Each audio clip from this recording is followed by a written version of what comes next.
When Michael Jordan pushed open the door of Giuseppe's restaurant on that rainy Chicago night, nobody knew he was about to do something that would change everything.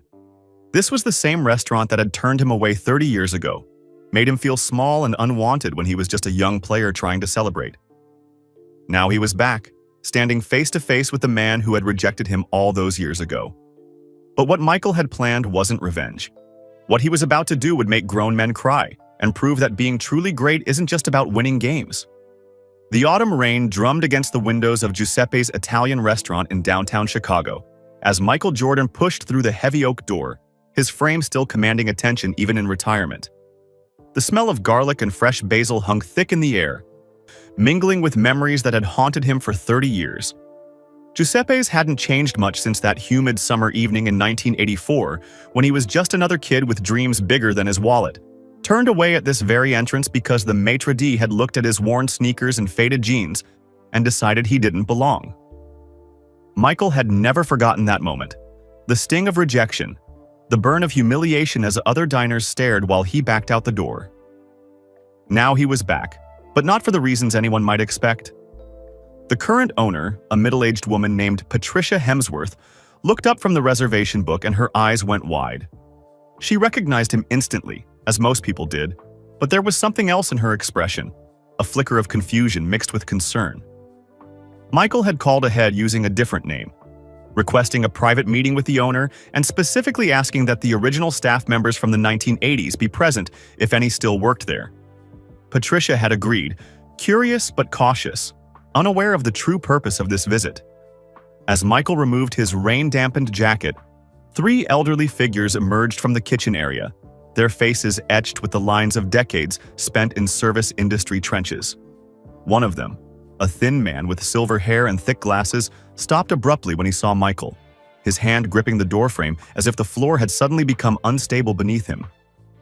That man was Vincent Calabresi, and though Michael had never learned his name on that night 3 decades ago, he had never forgotten that face, the disdainful curl of the lip, the dismissive wave of the hand that had sent him back into the Chicago streets with his dignity in tatters. Vincent's face had gone pale, the color draining as recognition flooded through him, and Michael could see the man's mind racing backward through the years, searching for the specific memory among thousands of customers served and turned away. Patricia looked between them, sensing the tension crackling in the air like electricity before a storm, but she remained silent, waiting for someone to explain the heaviness that had settled over her restaurant like a suffocating blanket. Michael walked slowly across the dining room, his footsteps measured and deliberate on the black and white checkered floor. The restaurant was empty of customers, closed for this private meeting at Michael's insistence, and the silence amplified every sound, every breath, every heartbeat. The 2 other elderly staff members, a woman named Dorothy Chen and a man named Marcus Williams, watched with expressions of polite confusion, clearly unaware of any connection between themselves and this legendary figure standing before them. Vincent's hands were trembling now, and he opened his mouth as if to speak, but no words came out, just a small choking sound that made Dorothy reach out to steady him. Michael stopped a few feet away from Vincent and did something that surprised everyone in the room. He smiled, not the broad, triumphant smile of a victor returning to claim revenge, but something softer, sadder, tinged with an emotion that was hard to name. He reached into his jacket pocket and pulled out a small worn photograph, its edges soft with age and handling. He held it up so everyone could see, though the image was faded and the colors had shifted to yellows and browns. It showed a young man, barely more than a boy really, standing outside this very restaurant in a shirt too big for his frame and pants that stopped just above his ankles, clearly borrowed or bought secondhand. The expression on the young man's face was one of determination mixed with nervousness, the look of someone about to step into a world where he wasn't sure he belonged. Patricia took a step closer to examine the photograph, her professional demeanor cracking slightly as she realized she was looking at Michael Jordan before the fame, before the championships, before the world knew his name. Vincent's trembling intensified, and a small sound escaped his throat, something between a gasp and a sob. Michael lowered the photograph but kept it clutched in his hand like a talisman, his fingers tracing the edges with practiced familiarity. He began to speak, his voice quiet but firm, filling the space with words that had waited 3 decades to be said. He told them about that night, every detail etched in his memory with crystalline clarity despite the passage of time. He had just finished his rookie year with the Chicago Bulls, but he wasn't yet the Michael Jordan the world would come to know. He was just a young man trying to celebrate a small milestone, his first real paycheck that wasn't earmarked for basic necessities. He had heard about Giuseppe's from teammates, how it was where people went for special occasions, where the food was supposed to be exceptional and the atmosphere refined. He had wanted to feel like he had made it, like he had arrived, like the struggles of his childhood in Wilmington, North Carolina were finally behind him. He had saved enough money for a nice meal, had even practiced what he might order, imagining the taste of real Italian food prepared by experts rather than the cheap pasta he made in his tiny apartment. When he arrived that evening, the restaurant had been busy, the sound of conversation and laughter spilling out into the street. He had stood outside for a moment, gathering his courage, smoothing down his shirt even though it was the best one he owned. He walked in with his head high, determined not to show the nervousness churning in his stomach. But Vincent, working as the assistant maitre d' at the time, had taken one look at him and made an instant judgment. Michael described how Vincent had stepped in front of him, blocking his path into the dining room, his voice dripping with condescension as he explained that Giuseppe's had a strict dress code and that Michael's attire was not appropriate. Michael had protested, pointing out that other diners were wearing casual clothes, that his shirt was clean and pressed, that he had money to pay for his meal. But Vincent had been unmoved, his eyes cold and dismissive, and after a brief back and forth that drew the attention of nearby tables, Michael had left, his face burning with shame, his special evening reduced to ashes. As Michael spoke, Patricia's hand had moved to cover her mouth, her eyes reflecting a mixture of horror and sympathy. Dorothy and Marcus exchanged uncomfortable glances, clearly disturbed by this revelation about their colleague and friend. Vincent himself had sunk into a chair, his body seeming to collapse inward, his face now buried in his hands. Michael continued speaking, his voice never rising, never becoming harsh or accusatory, simply stating facts as he remembered them. He explained how that rejection had affected him in ways both obvious and subtle, how it had fueled his already fierce competitive drive, how it had reminded him that success meant nothing if society could still look at you and see someone unworthy.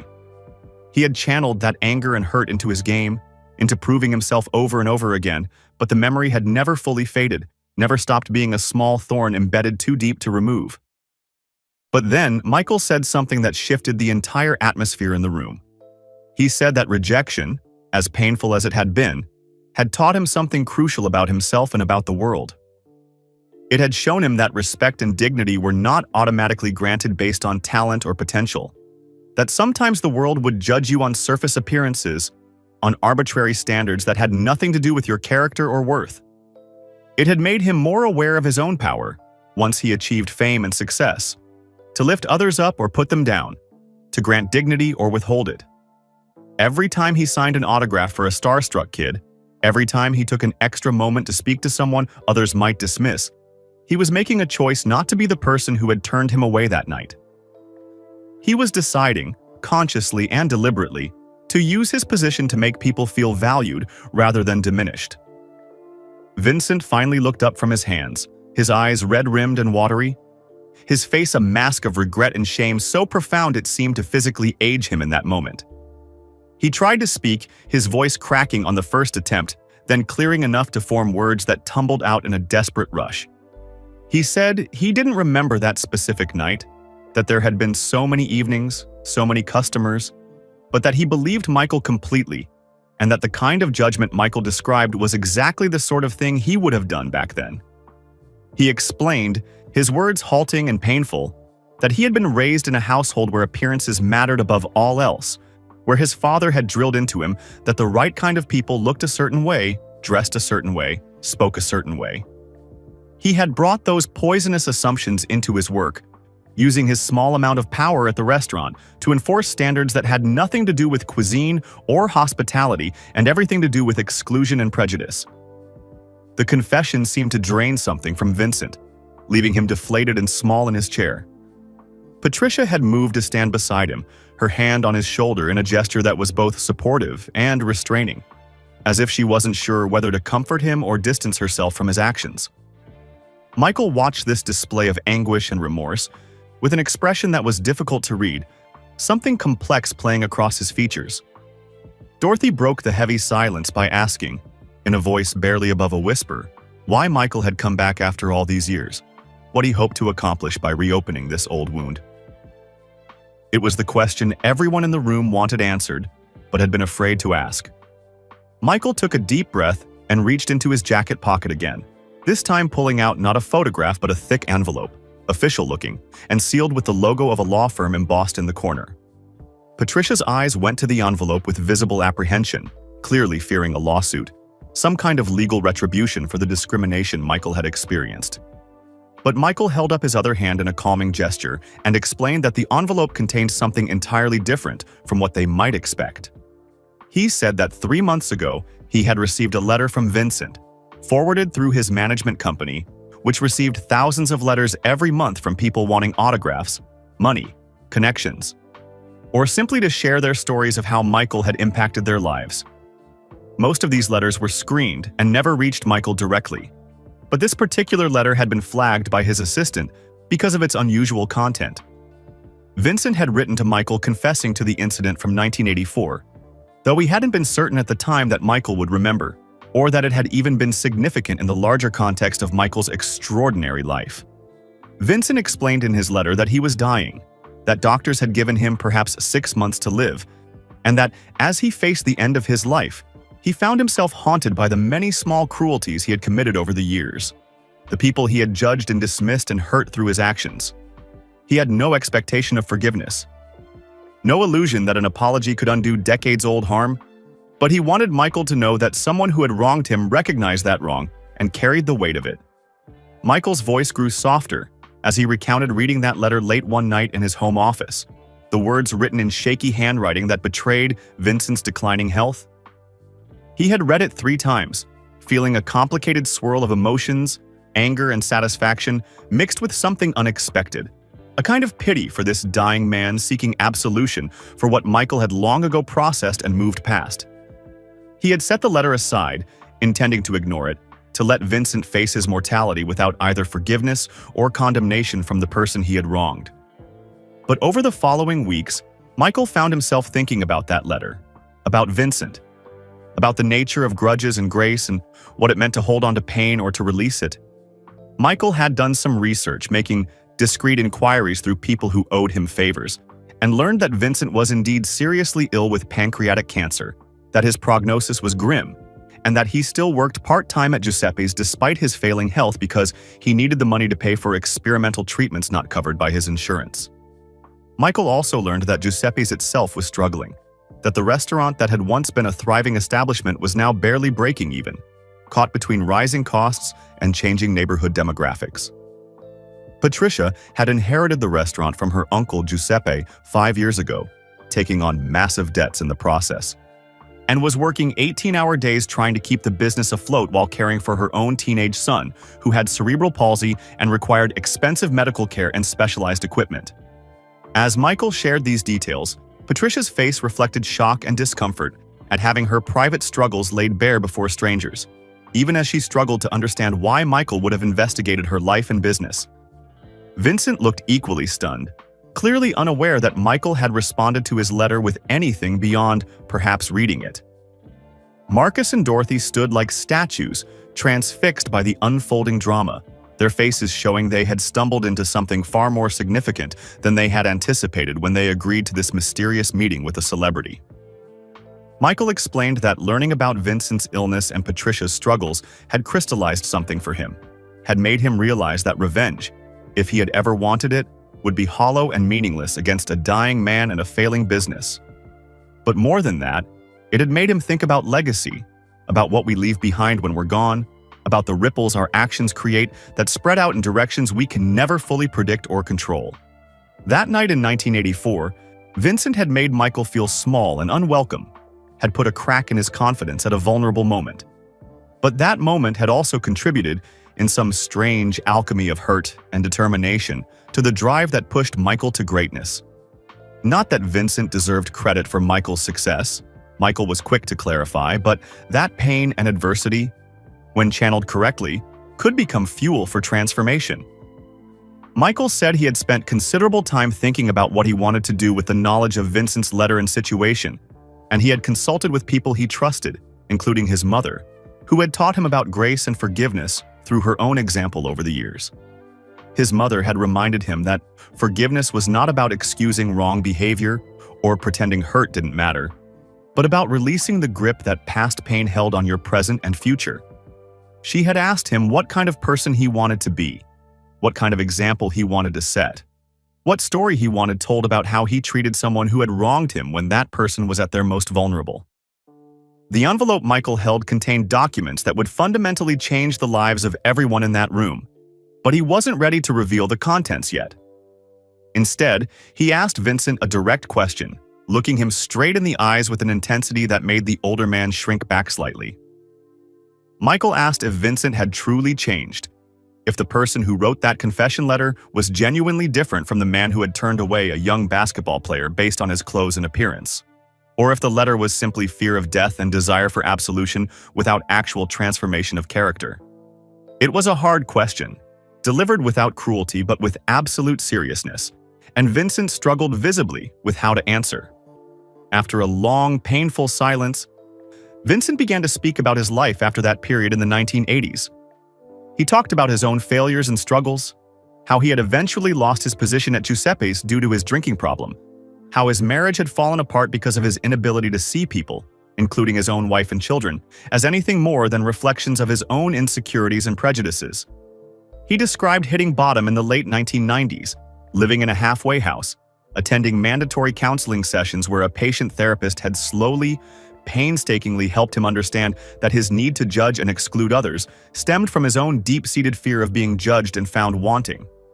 He talked about the long process of rebuilding his life, making amends where he could, learning to catch himself when old patterns of thinking tried to reassert themselves. Vincent explained that Giuseppe's nephew, Patricia's uncle, had given him a second chance in 2003, hiring him back not in a position of authority but as a kitchen assistant, the lowest position in the restaurant hierarchy. Vincent had accepted gratefully, understanding that trust had to be earned back through actions rather than words.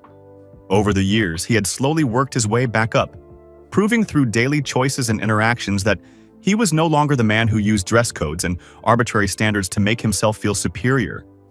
He had become, by his own account, and apparently by the testimony of his co-workers, someone who went out of his way to make customers feel welcome, who trained new staff to see service as an honor rather than a burden, who treated everyone from billionaires to blue-collar workers with the same respect and attention. Dorothy and Marcus both nodded as Vincent spoke, Dorothy adding quietly that she had worked with Vincent for 15 years and had always known him as someone kind and considerate, someone who remembered customers' names and favorite dishes, who would stay late to help close up without complaint, who brought soup to coworkers when they were sick. She said she couldn't reconcile the person Vincent described being in the past with the man she knew, but she believed in people's capacity to change and grow. Marcus agreed, adding that Vincent had been like a mentor to him when he started working at Giuseppe's 8 years ago, teaching him not just about food service, but about treating people with dignity regardless of their circumstances. Michael listened to all of this, his expression neutral, processing the information against his own experiences and understanding of human nature. He said that he had wanted to hear Vincent's story directly, to see the man face to face rather than relying solely on the letter or second-hand information. He said that judgment, the very thing that Vincent had wielded so carelessly 30 years ago, was a heavy responsibility, and he didn't want to judge Vincent's entire life and character based on one terrible action any more than he would want his own life reduced to his worst moments. But he also said that trust required more than words and testimonials. It required demonstration, proof through action that change was genuine and lasting. Patricia finally spoke up, her voice shaking slightly with emotion and confusion, asking Michael directly what he wanted from them, from this meeting, from dredging up this painful history. She said that she understood he had been wronged, that Vincent's actions had been inexcusable, but that she wasn't even alive when it happened, that the restaurant under her management had different policies and values, that she personally had never discriminated against anyone and had in fact worked hard to make Giuseppe's a welcoming place for people from all backgrounds. Her voice rose slightly as she spoke, the stress of her financial struggles and the threat she perceived in Michael's presence combining to break through her professional composure. Michael's expression softened as he looked at Patricia, and he assured her that he hadn't come to punish or destroy, but to do something entirely different. Something that had taken him months to figure out and arrange. He explained that he had built his wealth and fame through basketball, through endorsements, through smart investments, but that the true measure of success, as he had learned over his years in the public eye, was not what you accumulated but what you did with what you had. He had established foundations and given to countless causes over the years, but those donations often felt impersonal, money moving from one account to another, making a difference surely, but at a remove that sometimes left him feeling disconnected from the impact. This situation, Michael said, was different because it was personal, because it connected to his own history and pain, because it offered an opportunity to transform something negative into something meaningful. He had decided, after much thought and prayer and consultation with people he trusted, that he wanted to use his resources to do something that would honor both his past and Vincent's apparent transformation. Something that would benefit not just the individuals in this room, but the larger community that Giuseppe served. The envelope he held contained the legal documents, but before he revealed them, he wanted to make sure that Patricia and Vincent and everyone present understood that what he was offering came with expectations and responsibilities. Michael opened the envelope and pulled out several pages of official-looking documents, setting them on a nearby table and smoothing them out with his large hands. He explained that he had purchased the building that housed Giuseppe's, which Patricia had been renting from an increasingly demanding landlord who had been threatening to triple the rent or sell to a developer who would convert the space to luxury condos. Michael's purchase of the building meant that Patricia would no longer have to worry about rent increases or eviction. But more than that, Michael was prepared to transfer ownership of the building to a specially created trust that would ensure Giuseppe's could remain in that location in perpetuity, with rent frozen at a manageable level. Patricia's legs seemed to give out, and she sank into a chair, her hand over her mouth, tears beginning to stream down her face. But Michael held up his hand, indicating he wasn't finished. He explained that he was also establishing a fund that would cover Vincent's medical expenses, all of them, including the experimental treatments his insurance wouldn't cover, giving him the best possible chance to fight his cancer without the crushing stress of financial ruin. Moreover, Michael had arranged for a significant investment in Giuseppe's itself, money that would go toward renovations, updated equipment, expanded menu options, and a marketing campaign that would revitalize the restaurant's presence in the neighborhood and the city. The room had gone completely silent except for the sound of Patricia's quiet sobbing and the rain still pattering against the windows. Dorothy had her arm around Marcus, both of them staring at Michael with expressions of disbelief. Vincent's face had crumpled, and he was crying openly now, not bothering to wipe away the tears that tracked down his weathered cheeks. But Michael wasn't done explaining his conditions and expectations, the responsibilities that came with this extraordinary act of generosity. Michael said that in exchange for this support, he expected Giuseppe's to become a model of inclusive hospitality, a place that actively welcomed people from all backgrounds and circumstances, that trained its staff in recognizing and combating their own biases and prejudices, that reached out to underserved communities and offered opportunities for young people to learn the restaurant business through internships and apprenticeships. He wanted the restaurant to partner with local organizations serving homeless populations and food-insecure families, providing meals and dignity in equal measure. He wanted Giuseppe's to be living proof that businesses could be profitable while also being forces for good in their communities, that success and social responsibility were not mutually exclusive. Furthermore, Michael said, he expected Vincent, for however long his health allowed, to be intimately involved in this transformation, to use his story as a teaching tool, to share openly with staff and trainees about his past mistakes and his journey toward becoming a better person. Michael wanted Vincent's experience to serve as an example that people could change, that past wrongs didn't have to define someone's entire existence, but also that change required active, ongoing work and commitment. Vincent would essentially become the conscience of the restaurant, the person who reminded everyone why hospitality mattered. Why seeing and valuing every customer as a full human being was the foundation of good service. Michael explained that he would be personally involved in overseeing the implementation of these changes, that his team would work with Patricia to develop the programs and policies, that this wasn't just a check written and forgotten but an ongoing partnership. He said he was doing this not because Vincent deserved it, and he was brutally honest about that, but because the world needed more examples of grace and redemption, more stories of people choosing reconciliation over revenge, more demonstrations that wealth and power could be used to heal rather than harm. He was doing it because his mother had taught him that the truest test of character was how you treated people who had hurt you when you had the power to hurt them back.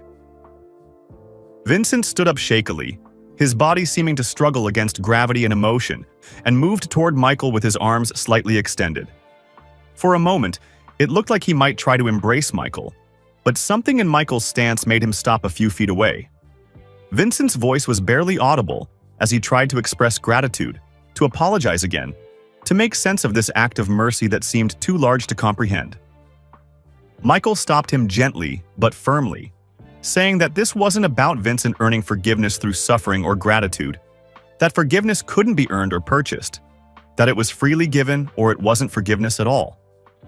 Michael said he had forgiven Vincent not because Vincent deserved it, but because he, Michael, deserved to be free from the weight of carrying that grudge. But forgiveness, Michael emphasized, was not the same as trust, and trust was not the same as forgetting. The past remained the past. The hurt had been real. The discrimination had had consequences. What Michael was offering was an opportunity for Vincent and Patricia and Giuseppe's to create something new and better, to take a story of rejection and transform it into a story of redemption and community building.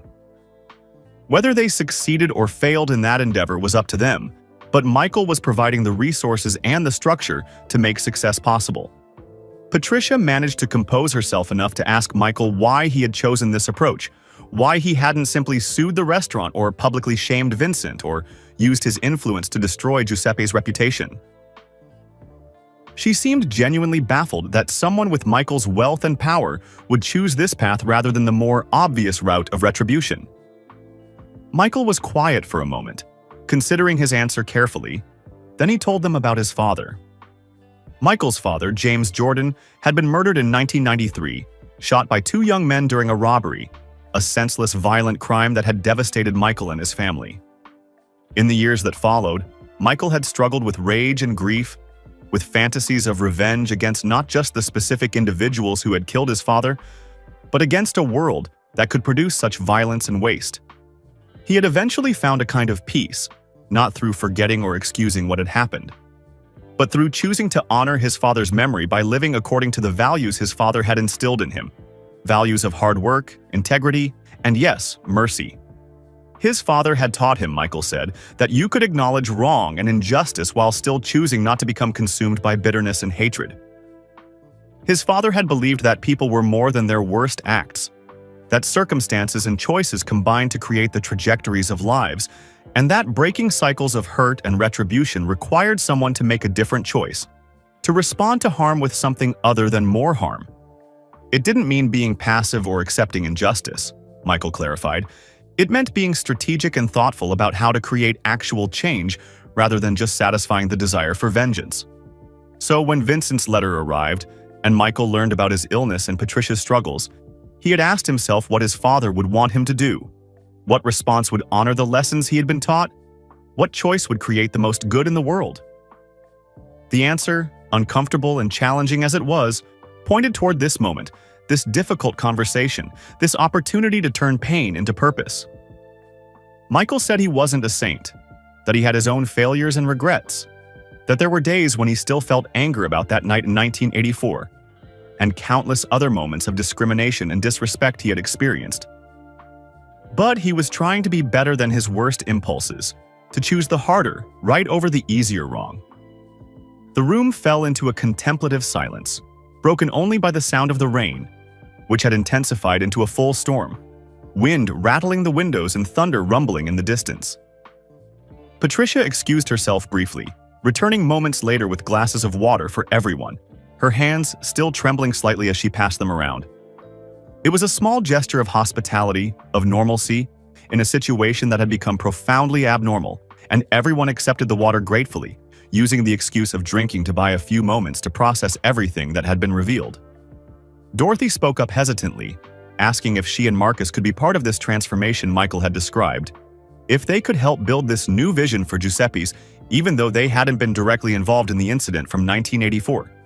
Michael smiled at her, a genuine warm smile, and said that he absolutely needed people like them. People who had proven their commitment to doing the work well and treating people right, to be leaders in this new chapter. He said that real change required buy-in at every level, that it couldn't just be mandated from above, but had to be embraced by the people actually doing the daily work of serving customers and creating the restaurant's culture. Michael then revealed something else he had arranged, pulling additional documents from the envelope. He had established scholarship funds specifically for employees of Giuseppe's and their families, money that could be used for education, vocational training, starting small businesses, or other opportunities for advancement. He had also arranged for profit sharing, so that as the restaurant became more successful, the people whose labor made that success possible would directly benefit. These provisions were written into the trust documents and couldn't be easily undone or eliminated, ensuring that Giuseppe's would remain not just a business but a genuine pathway to opportunity for its workers. Patricia was crying again, but this time with something that looked more like joy mixed with disbelief, as if she couldn't quite accept that this was really happening, that her crushing burdens were being lifted by this man she barely knew, whose connection to her restaurant came from being turned away 3 decades ago. She asked Michael if he had always been this generous, this forgiving, and Michael laughed, a short, bitter sound without much humor. He said no, that he had been angry and prideful and vengeful plenty of times, that he had cut people out of his life for lesser offenses than what Vincent had done, that he had used his success as a weapon to prove doubters wrong and make enemies regret underestimating him. But getting older, Michael continued, watching his children grow, seeing the world continue to struggle with the same problems of division and hatred and judgment, had made him think harder about what kind of legacy he wanted to leave beyond basketball statistics and championship rings. He wanted to be remembered as someone who made people's lives better, who used his blessings to bless others, who understood that true greatness wasn't measured in points scored but in positive impact created.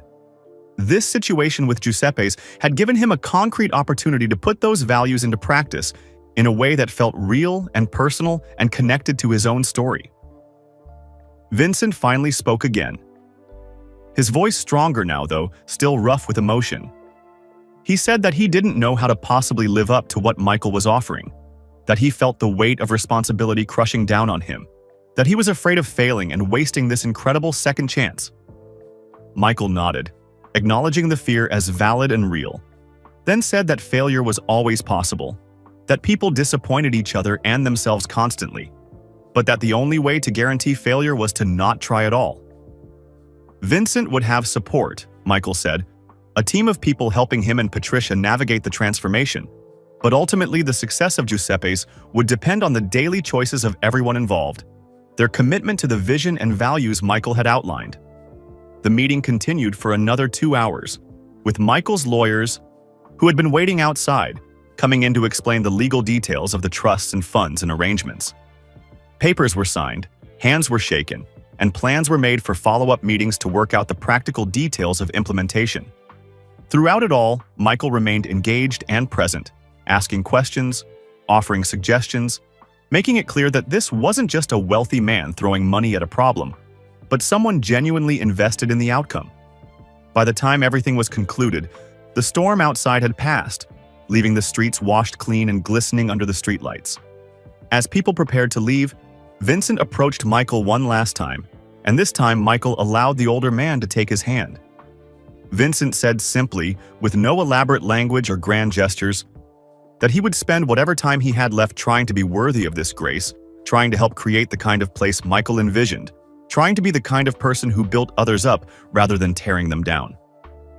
Michael squeezed Vincent's hand and told him that was all anyone could ask, that none of us could undo the past, but all of us could choose who we wanted to be going forward. The months that followed brought tremendous change to Giuseppe's and to the lives of everyone connected to the restaurant. Vincent's treatment, funded by Michael's medical fund, went better than doctors had initially hoped, and while he was still fighting cancer, he gained precious time and quality of life that had seemed impossible before. He threw himself into the work of transformation with the fervor of someone who understood that time was finite and meaningful action urgent. He met with every staff member, sharing his story with brutal honesty, talking about his prejudices and how he had worked to overcome them, creating a culture where people felt safe discussing their own biases and blind spots. Patricia worked closely with Michael's team to implement the new programs, and within 6 months, Giuseppe's had become a different kind of restaurant while somehow remaining true to its essential character. The food got better as new equipment and training improved what the kitchen could produce. The dining room was renovated with accessibility in mind, ensuring people with disabilities could easily navigate the space and enjoy their meals with dignity. Partnership programs with local schools and community organizations brought in young people who might never have imagined themselves working in hospitality, giving them skills and confidence and connections that could change their life trajectories. The scholarship fund changed lives in tangible ways. Dorothy's grandson, who had seemed destined for a future limited by poverty and lack of opportunity, was able to attend culinary school and discovered a passion and talent for food that had been dormant. Marcus used his profit-sharing and a scholarship grant to take business courses at a local community college, positioning himself to eventually open his own restaurant. Similar stories played out across the staff, people discovering possibilities they hadn't dared to imagine, families breaking free from generational patterns of limitation. Giuseppe's became known not just for its food but for its heart, for being a place where everyone, regardless of their background or circumstances, could expect to be treated with respect and care. Lines formed outside the restaurant, though not because Michael Jordan was there, he rarely visited actually, but because word spread about the quality of the experience and the values the place embodied. The restaurant became profitable in ways it hadn't been for years, proving Michael's thesis that doing good and doing well were not contradictory goals. Vincent lived for 2 more years after that meeting, far longer than his initial prognosis had suggested. Some people said it was the quality of the treatment Michael's money had purchased. Others said it was having a renewed sense of purpose and meaning that gave him the will to keep fighting. Probably, it was some combination of both, along with factors medical science couldn't fully explain. When Vincent finally passed away, peacefully in his sleep with his family beside him, the funeral was held at Giuseppe's. The dining room transformed into a space for remembering and celebrating a life that had contained both terrible mistakes and genuine redemption. Michael attended, sitting quietly in the back, paying his respects not just to Vincent, but to the man Vincent had managed to become. The difference between who we are at our worst and who we might become if given grace and opportunity to change. After Vincent's death, Patricia found a letter he had written to be given to Michael. In it, Vincent expressed gratitude not just for the medical treatment and financial support, but for something deeper, for the gift of being seen as more than his worst moment, for the opportunity to prove that change was possible, for the chance to leave behind something good that might outlast his own life. He wrote about the young people he had mentored, the customers whose days he had brightened, the small kindnesses he had been able to extend because someone had extended extraordinary kindness to him. He acknowledged that nothing could undo the harm he had caused to Michael and to countless others over the years, but he hoped that the good he had managed to create in his final years might count for something in the grand accounting of a human life. Michael read that letter alone in his office late one night, and when he finished, he sat in silence for a long time, thinking about forgiveness and redemption, about the complexity of human beings who were never purely good or evil, but some complicated mixture of both, about the choices we make and the ripples they create. He thought about that young man who had walked into Giuseppe's in 1984, full of hope and nervousness, seeking to celebrate a small victory, and how that young man had been diminished by Vincent's judgment and cruelty. He thought about the older man who had written him a letter seeking not absolution but acknowledgement, wanting someone to know that he understood what he had done and regretted it deeply. And Michael thought about himself, about the person he had been and the person he was still trying to become, about using the platform and resources and influence that basketball had given him to try to make the world slightly better than he had found it. He had been given so much, had achieved heights that young man in 1984 could barely imagine, and with that success came responsibility, the opportunity and obligation to give back in meaningful ways. The situation with Giuseppe's hadn't erased the hurt of that night decades ago. Michael still remembered the sting of rejection, but it had transformed that hurt into something purposeful, something that created good in the world rather than just feeding bitterness and anger. Years later, Giuseppe's remains a thriving business and a community anchor, still guided by the principles and programs Michael established. Patricia eventually turned over day-to-day operations to Marcus, who had proven himself a capable and visionary manager, while she focused on expanding the model to other restaurants, creating a small chain of establishments all committed to the same values of inclusive hospitality and community investment. The building still stands, protected by the trust Michael created, ensuring that gentrification and development pressures can't displace a business that has become essential to the neighborhood's character and economy. On the wall near the entrance hangs a photo from that rainy night when Michael came back to Giuseppe's, though it's not the photo of the young man standing outside the restaurant that Michael brought with him. Instead, it's a picture taken at the end of that meeting, showing Michael, Patricia, Vincent, Dorothy, and Marcus all standing together, their faces reflecting the emotional complexity of that encounter, the mix of pain and hope and determination to create something better.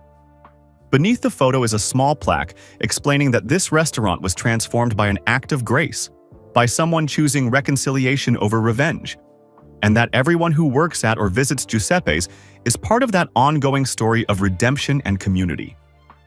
Michael rarely talks publicly about what he did at Giuseppe's that night, preferring to let the restaurant and its impact speak for themselves.